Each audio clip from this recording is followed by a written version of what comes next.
लोकमित्र live, जंग सच्चाई की।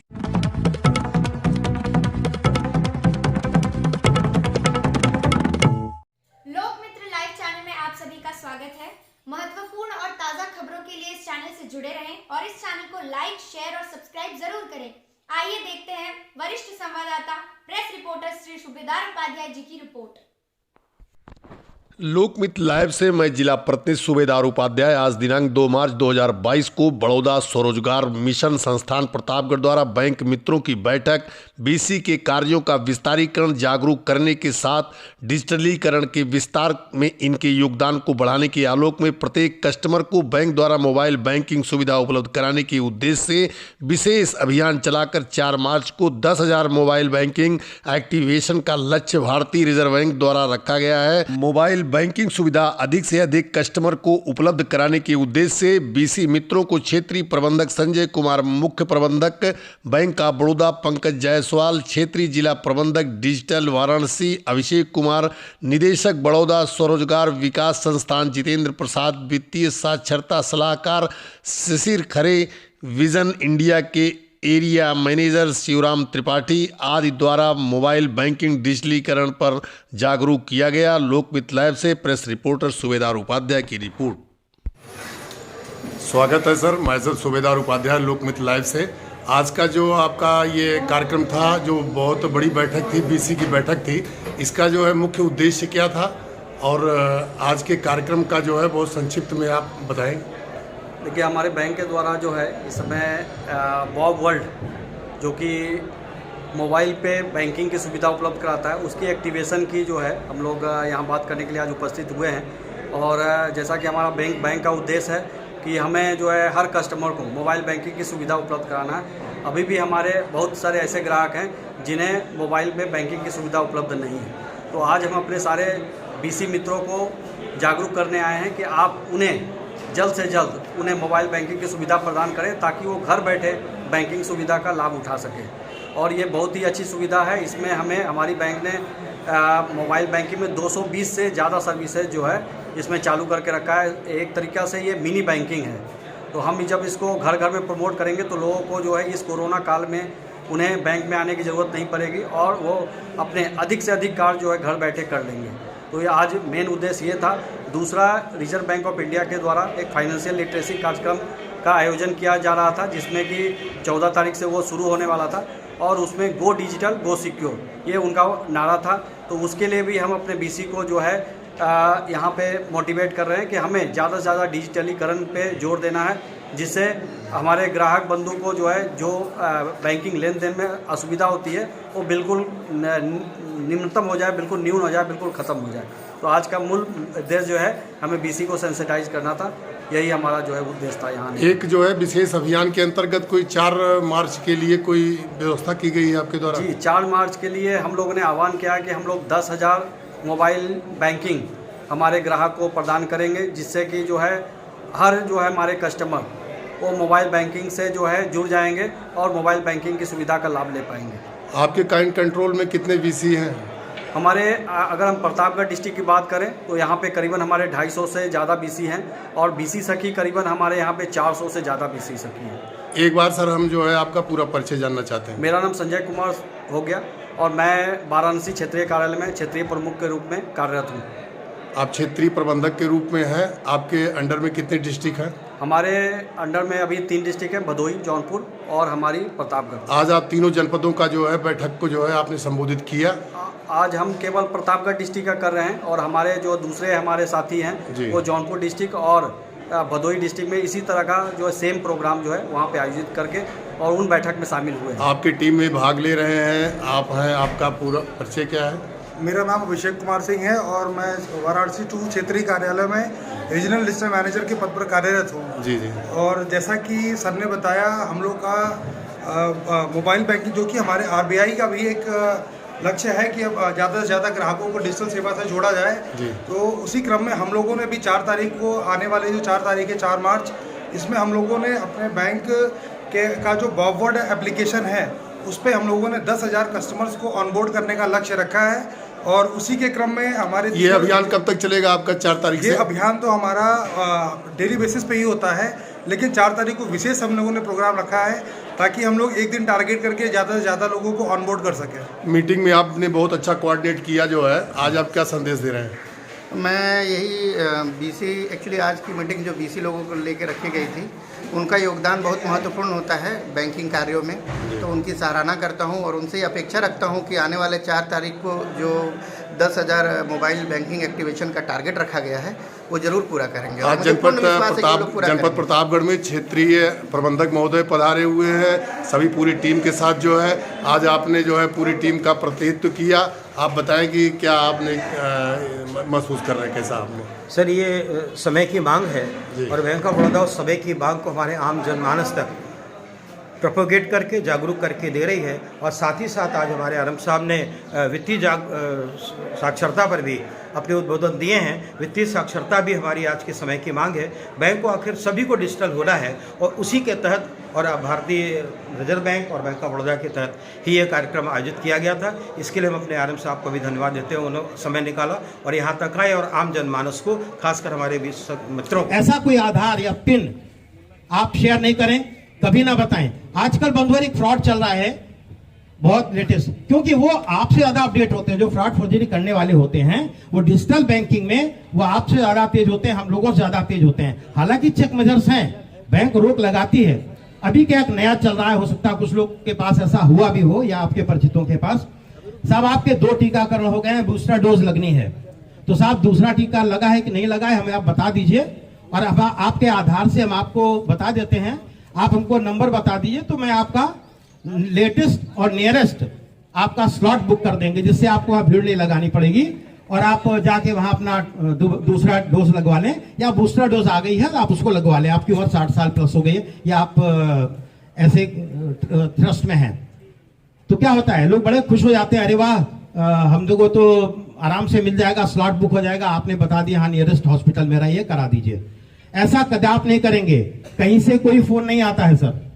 अगर किसी के पास आया हो तो ऐसे फोन को कोशिश करिए आप और आपके परिचित या जिन्हें आप ट्रेन करेंगे बताएंगे, उन्हें बताइए कि कभी भी ऐसे फोन को इंटरटेन न करें और आप बोल दें, उनको बोले धन्यवाद साहब, मैं आप स्वयं ये काम करने में सक्षम हूं, स्वयं ये काम कर लूंगा। और आप किसी से शेयर कर लीजिए जो आपसे ज्यादा समझदार है, और इस तरह से आप अपने को सेफ नहीं करेंगे वरन सामने वाले को भी सेफ करेंगे। सर, नामांकन के बारे में आज जब बैंक खाते खुल रहे हैं नए, उसमें निश्चित रूप से नामांकन एक ऐसी प्रक्रिया है जो बैंक जाता है तो तुरंत हमारा पोर्टल पर हमारा बैंक बजट देखता है और आपसे रिक्वेस्ट करता है आपने नामांकन क्यों नहीं कराया है। नामांकन नहीं है, आपके खाते में हो, आपके परिवार सदस्यों के खाते में हो या आपके जानने वाले आपके माध्यम से, अब मैं समझता हूं कि बहुत बड़े समाज को प्रतापगढ़ जनपद के यह बात पता लग जाएगी कि बैंक में नामांकन बहुत जरूरी प्रक्रिया है। बहुत सारे जो डिजीज पेमेंट के केस होते हैं उनमें बहुत सारी असुविधाएं आती हैं, बहुत सारे पेपर लगते हैं, व्यक्ति को कई बार दौड़ना पड़ता है। दुख की अवस्था में, तनाव की अवस्था में, वो जब डिप्रीव होता है उसके बावजूद भी उसे बैंक जाना पड़ता है। होने पर आप निश्चित जान लें यह पूरी प्रक्रिया बहुत सरल हो जाती है, सहज हो जाती है, न केवल उस व्यक्ति के लिए जो हमारा खाता धारक है जिसकी मृत्यु हो चुकी है उसके परिवारजन के लिए, वरन हमारी शाखा प्रबंधक के लिए भी। तो नामांकन एक प्रक्रिया है।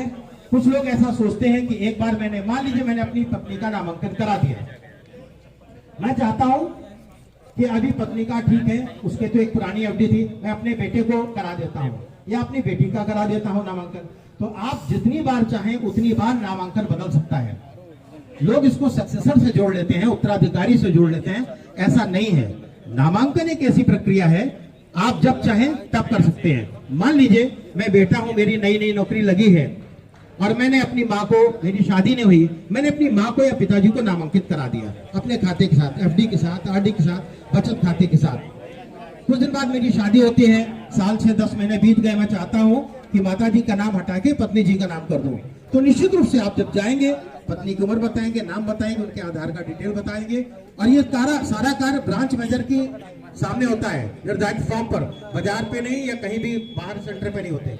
आपने कर दिया, आपका नामांकन बदल जाता है। आप चाहते हैं कि मेरा भाई भी बेरोजगार था और मेरे साथ ये दिक्कत है, मैं चाहता हूँ मेरी पत्नी का नाम हटा दें, मैं यह राशि अपने छोटे भाई के नाम करना चाहता हूँ। तो आप नामांकन फिर बदल सकते हैं। अर्थात नामांकन की प्रक्रिया बार बार दोहराई जा सकती है। उत्तराधिकार एक अलग प्रश्न होता है, उत्तराधिकारी तो न बदलता है न बदलाया जा सकता है। तो यह छोटा सा फर्क है, हम सभी लोग जानते हैं, लेकिन सावधानी बरती जाए। यहाँ पर रिवीजन की स्थितियां हैं। सर, आप लोग वो कड़ी हैं जिनके माध्यम से PMJJBY, PMSBY और APY भारत सरकार की वित्तीय समावेशन के अंतर्गत ये एक बहुत ही बड़ी प्रक्रिया है। जिस कोरोना काल से अभी हम सब गुजरे हैं, हम कहीं ना कहीं किसी न किसी रूप में प्रभावित थे। चाहे हमारे गांव हो, हमारा क्षेत्र हो, हमारा परिवार हो, हमारे मित्र की फैमिली हो, कहीं ना कहीं हर व्यक्ति तो प्रभावित हुआ ही था। शायद मैं ऐसा समझता हूं, और नहीं भी था तो हम सुन करके सूचनाएं हैं फ्रस्ट्रेट हो गए थे। अभी अगर हमारे पास PMJJBY, PMSBY का केस होता, तो अगर हमारे पास PMJJBY होती तो क्या होता सर, 2 लाख रुपए उस परिवार को तो आर्थिक सहायता के रूप में शायद मिल जाते। बहुत सारे, और कितना प्रीमियम देना पड़ता है पूरे वर्ष में? 330 रुपए मात्र। किसी भी एक्सीडेंटल होने की दशा में 50 साल के 55 साल तक के व्यक्ति को किसी भी एक्सीडेंटल डेथ होने पर 2 लाख रुपए, शारीरिक पूर्ण अपंगता होने पर कि वह व्यक्ति कार्य करने में सक्षम नहीं है, रोजगार करने में सक्षम नहीं है, तो उसे 1 लाख रुपए की सहायता भारत सरकार के माध्यम से, इस बीमे के माध्यम से मिल जाती है। मात्र 330 रुपए का प्रीमियम। यदि किसी व्यक्ति ने 12 रुपए का प्रधानमंत्री सुरक्षा बीमा योजना भी लिया हुआ है, तो ऐसी दशा पे एक्सीडेंट होने पर उस व्यक्ति को 4 लाख का लाभ मिल जाता है, तो 1 लाख मिलता है, उसके परिवार को मदद मिल जाती है। सामान्य दशा में तो 2 लाख रुपए में इससे ज्यादा सरकार और क्या दे देगी, मात्र 12 रुपए। तो 2 चीजें हैं जो बहुत एक लाइन में हम फिर स्पष्ट करना चाहते हैं। प्रधानमंत्री सुरक्षा बीमा योजना 12 रुपए का वार्षिक प्रीमियम है। यदि किसी व्यक्ति की एक्सीडेंटल डेथ होती है तो उसको इसमें 12 रुपए के अगेंस्ट 2 लाख का फायदा मिलता है। जीवन ज्योति बीमा योजना के अंतर्गत भी अगर उसने 330 का बीमा कराया है तो उसमें भी किसी भी तरह की डेथ, एक्सीडेंटल नहीं, किसी भी तरह की डेथ में उसे 2 लाख की सहायता मिल जाती है।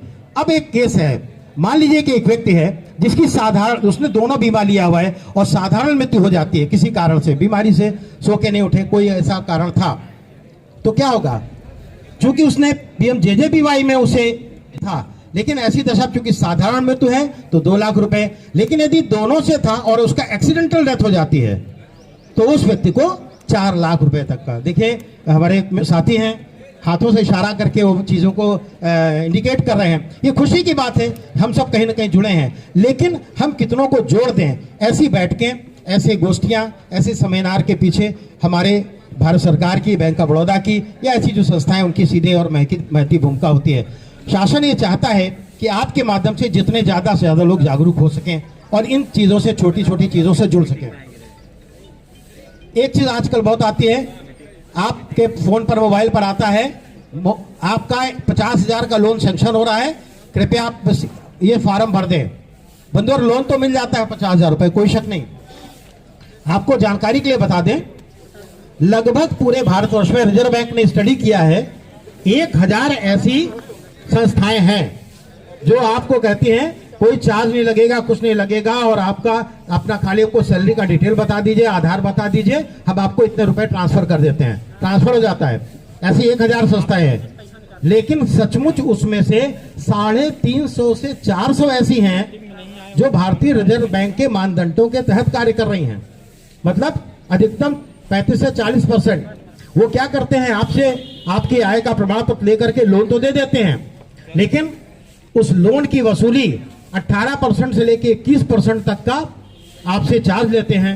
और आपको सावधानी वश में बता दूं, हो सकता है इसमें मैं जानता हूं, मुझे जहां तक समझ में आ रहा है आप लोग जागरूक थे, आप लोगों ने ऐसा कोई कार्य नहीं किया होगा। आपको पता है वो आपके व्हाट्सएप ग्रुप में जैसे ही आप बताते हैं, वो आपसे 1-2 आपके रेफरेंस का नंबर मांगते हैं। वो रेफरेंस नंबर निश्चित रूप से आपके पत्नी का होगा, भाई का होगा, किसी न किसी बहुत खास का तो होगा। वो उसको फोन करके कंफर्म कर लेते हैं कि मैं अगर SK खरे हूं, तो SK खरे साहब ने अपना नंबर तो बताया, लेकिन मुझे अपने पत्नी पे, तो इंस्टेंटली वो फोन करती, मानो करते, भाई साहब आप उनके भाई बोल रहे हैं क्या, उन्होंने आपका नंबर दिया था, वो लोन लेना चाहते, बस ऐसी कंफर्मेशन कॉल आ रही है। बोलेगा भाई जाने हम क्या, हमसे क्या मतलब पड़ी है, लेकिन वो कंफर्म हो जाता है ना। कि हमारे भाई को फोन हो गया, इनके भाई का नंबर दिया, उस रेफरेंस नंबर के साथ वो पेनिट्रेट करते हैं आपके उसके साथ व्हाट्सएप के साथ, और आपको शायद जानकारी हो या ना हो, 7-8 महीनों के बाद अगर लोन नहीं मिलता है तो आपके सारे व्हाट्सएप ग्रुप के अंदर, क्योंकि टेक्नोलॉजिकली सब लोग बहुत स्ट्रांग होते हैं और ऐसे लोग चूंकि अनर्गल कमाई होती है तो ऐसे सॉफ्टवेयर हैकर्स को और ऐसे लोगों को अपने साथ रखते हैं, पेड सर्वेंट्स रखते हैं ऐसी कंपनियां।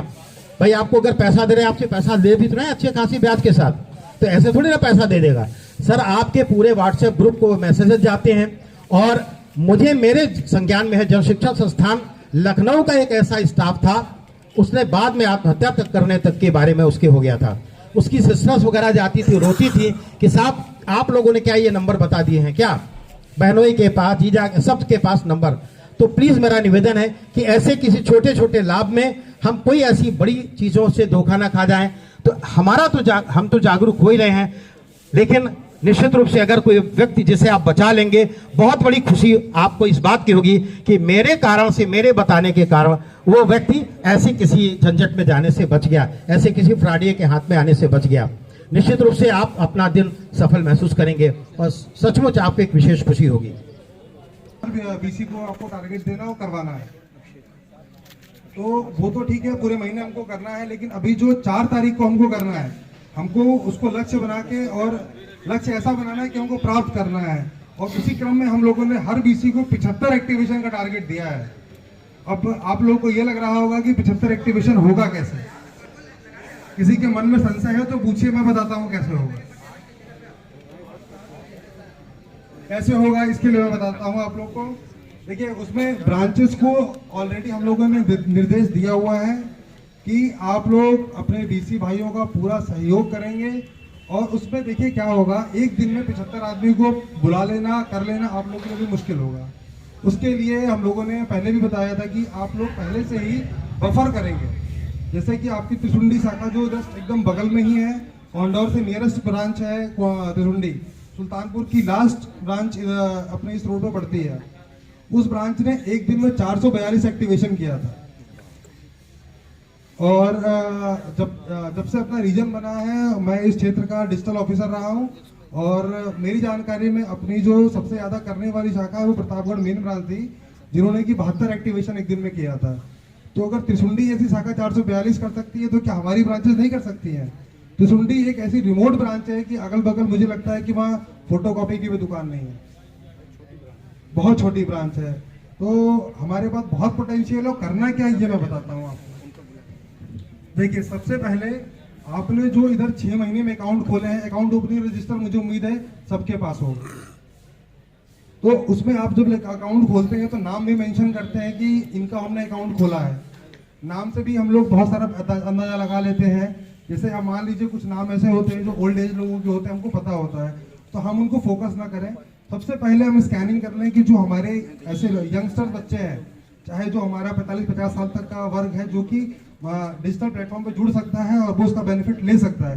देखिए, बहुत सारी चीज़ें ये भी है। अभी संदीप जी से मेरी बात हो रही थी, तो होता क्या है, आप भी लोग जैसे ट्रांजेक्शन करते हैं किसी का, तो आपके पास कस्टमर आता है, तो हम शुरुआत करते हैं कि अभी एक रिजर्व बैंक ने, जैसा कि यहाँ पे बोर्ड भी लगा हुआ है, वित्तीय समावेशन एवं जागरूकता शिविर का जो है एक शिविर लगाने वाली थी, जो कि कुछ वजह से उनका जो है चुनाव के वजह से थोड़ा डिले हो गया। तो उसमें जो उनका उद्देश्य था, गो डिजिटल गो सिक्योर। तो जब रिजर्व बैंक जब ये कह रहा है कि हमें जो है डिजिटली जाना है, किसी भी जो है हमें काम जो है डिजिटल माध्यम के से करना है, तो हमें उसको थोड़ा बढ़ावा देना पड़ेगा। हमें रिजर्व बैंक के आदेश को भी पालन करना है। हमें जो है हमारे जो बैंक के जो है हमारे कॉर्पोरेट जो है मैनेजमेंट है, उनके जो दिशा निर्देश हैं, आरबीआई के दिशा निर्देश के अनुसार कि हमें डिजिटल को प्रमोट करना है, तो हमें डिजिटल को बढ़ावा देना है। तो इसी क्रम में हमारे जो है सबसे बड़ा हमारे पास जो प्रोडक्ट है मोबाइल बैंकिंग का, उसे हमें घर घर पहुंचाना है। ये सभी को मालूम है कि गांव में अभी बहुत सारे लोग जो है शिक्षित नहीं है। बहुत लोगों को ये भी मालूम है कि अभी भी नेट का कनेक्शन जो है बहुत लोगों के पास उपलब्ध नहीं है, लेकिन जितने लोगों के पास उपलब्ध है उनको तो हम पहुंचाएं। गवर्नमेंट ने क्लियर कट जो है ये इंस्ट्रक्शन दे दिया है कि एक मोबाइल केवल एक ही अकाउंट में फीड होगा। ये क्लियर कट गवर्नमेंट का इंस्ट्रक्शन है। और अभी बैंक का भी इंस्ट्रक्शन आ गया कि आपके पास अगर एक एक जो है मोबाइल नंबर कई अकाउंट में अगर आपने डाल रखा है तो इमीडिएटली डिलीट कर दीजिए। और जो है उसकी सफाया अभियान भी जो है बैंक चला रहा है, वो क्लियरेंस जो है बैंक कर रहा है, मालूम होगा हमारे डिपार्टमेंट को ही मालूम होगा। तो जब बैंक कर रहा है कि हमें एक ही मोबाइल एक अकाउंट में अपडेट रखने का है तो हम क्यों 10 में करें उसको। हम खाता खोलते समय ध्यान रखें, अगर पुराने में गलतियाँ हुई हैं हमें जो है मेरा कोई क्वेश्चन आंसर या नहीं, आप लोग ध्यानपूर्वक सुन लें। आपकी कोई क्वेश्चन होगा तो आपके प्लेटफॉर्म बने हुए हैं उस पर आप रेज करें। ऑलरेडी BC ग्रुप बना हुआ है, अगर कोई आपको इशू है आप उसमें जो है रेज करें। तो हमें जो है जब ये दिशा निर्देश जो है RBI से मिल रहा है, हमें गवर्नमेंट से मिल रहा है, मल्टीपल कस्टमर ID नहीं बनाने का है, हमें मल्टीपल जो है मोबाइल नंबर जो है नहीं डालने का है, हमें आधार नंबर जो है गलत फीडिंग नहीं करने का है, तो हम गलत काम क्यों करें। हम जो काम सही है उसी को करें। अभी हम जो है अगर अभी मोबाइल का अगर हम देखें, मोबाइल बैंकिंग का पेनिट्रेशन देखें तो अभी आज की लिस्ट में भी हमारे पास जो है बहुत ही ज़्यादा अकाउंट है जिन्हें मोबाइल की सुविधा नहीं दी गई, मोबाइल बैंकिंग की सुविधा नहीं दी गई है। तो हमारा मेन उद्देश्य जो है इसी हमें कस्टमर को हमें जो है एक्टिवेशन कराने का है, जिसकी लिस्ट आपको ब्रांच के द्वारा दी जा रही है। इसके लिए बैंक ने जो है इंसेंटिव प्रोग्राम भी चालू किया है। हो सकता है कुछ लोग कह रहे थे हमें कमीशन से कोई ये नहीं है, बट जो है बैंक अगर कोई चीज़ ला रहा है तो कुछ सोच के ही ला रहा होगा, वो आपके भले के लिए ला रहा होगा। बैंक ने जो भी प्रोडक्ट बैंक लॉन्च करता है ऐसा नहीं है कि उसके बैंक का उद्देश्य जो है उसमें अच्छा ही रहता है। कुछ भी प्रोडक्ट आज आप देख लें, चाहे जो भी अगर बीमा की प्रोडक्ट हो, आप जो है चाहे लोन की प्रोडक्ट हो, तो हर चीज़ जो है बैंक जो ला रहा है वो आपके कस्टमर के भलाई के लिए ला रहा है। तो हमें उसमें जो है सक्रियता से पार्टिसिपेट करना है, हमें सक्रियता दिखाने का है। आप सभी लोगों से बैंक यही उम्मीद करता है कि आपको एक BC जो है और एक सम्मानजनक BC बना करके उस एरिया में पोस्ट किया गया है, तो आपकी भी जो जिम्मेदारी है, बैंक की जो जिम्मेदारी है उसको आप जो है निभाएं। और बैंक का जो कॉल है उसमें आप लोग बिल्कुल सपोर्ट करें। समस्या जो है सबके साथ है। हम मॉर्निंग में जाते हैं बैंक में तो हमारे पास पता चला 100 जो है प्रॉब्लम आते हैं, बट हम केवल उसी प्रॉब्लम से जूझते रहें तो हमारे पता चला कुछ भी हमारा विकास नहीं हो पाएगा। छोटी बड़ी खबरों को पाने के लिए लोकमित्र लाइव चैनल को सब्सक्राइब करें ताकि लेटेस्ट अपडेट आप तक पहुंचती रहे। धन्यवाद।